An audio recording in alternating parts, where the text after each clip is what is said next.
Hello everyone, કેમ છો બધા? Welcome to my new blog. આજે છે 11 અને આજે ઘરમાં બધાએ ફાસ્ટ રાખ્યો છે, પણ ભૂખ તો લાગે ને, કંઈક તો જમવું પડશે.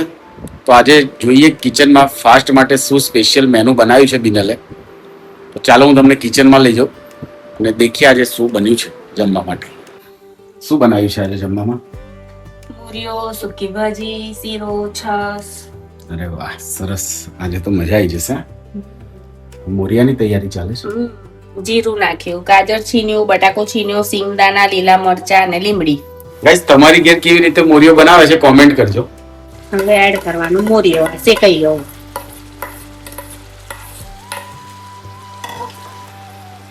અને આ કુકરમાં શું બનાવીશ? સૂકી ભાજી.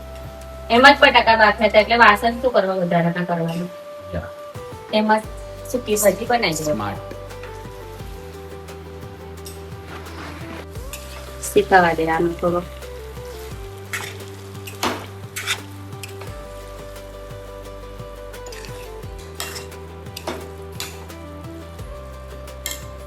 દે આ પાણી પર દો. સમારવાનું બચ્ચો. સમારે છે.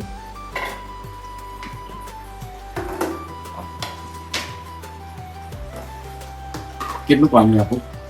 ભર દે આખું જ.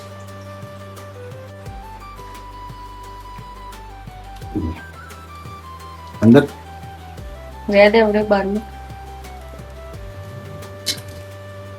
કે આ સૂકી ભાજીની તૈયારી. લીલા મરચું, કાજાના ફાડા. કાજાના ના પાડા કાજાના કાજુ ના.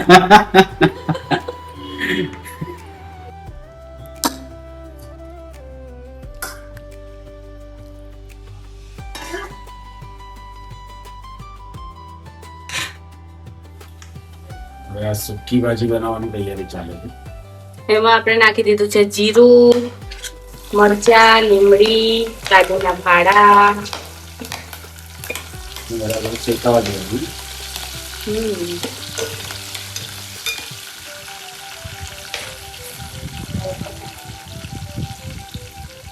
હવે નાખી દઈએ બટાકા.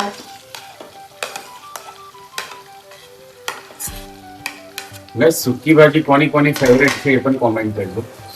મારી તો બહુ ફેવરેટ છે. મીઠું નાખીએ છીએ એ આપણે ડેલી સિંધુ નમક જ ખાઈએ છીએ એટલે ઉપવાસ માટે આપણે અલગ નાખવું ના પડે. હેલ્થ માટે પણ સારું. આ શું છે?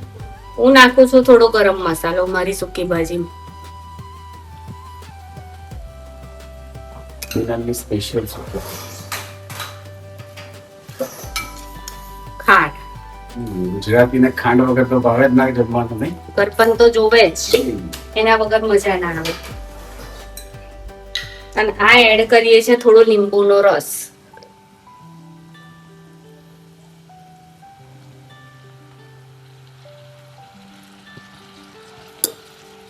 રેડી થઈ ગયું છે જમવાનું. મસ્ત શીરો, સૂકી ભાજી, છાશ વગાડેલી અને મોરિયો. સો ગાઈઝ, આ બ્લોગમાં બસ આટલું જ. હવે જમી લઈએ. આ વિડીયોને લાઈક કરજો, કોમેન્ટ કરજો, શેર કરજો અને સબસ્ક્રાઇબ કરવાનું ભૂલતા નહીં. બાય.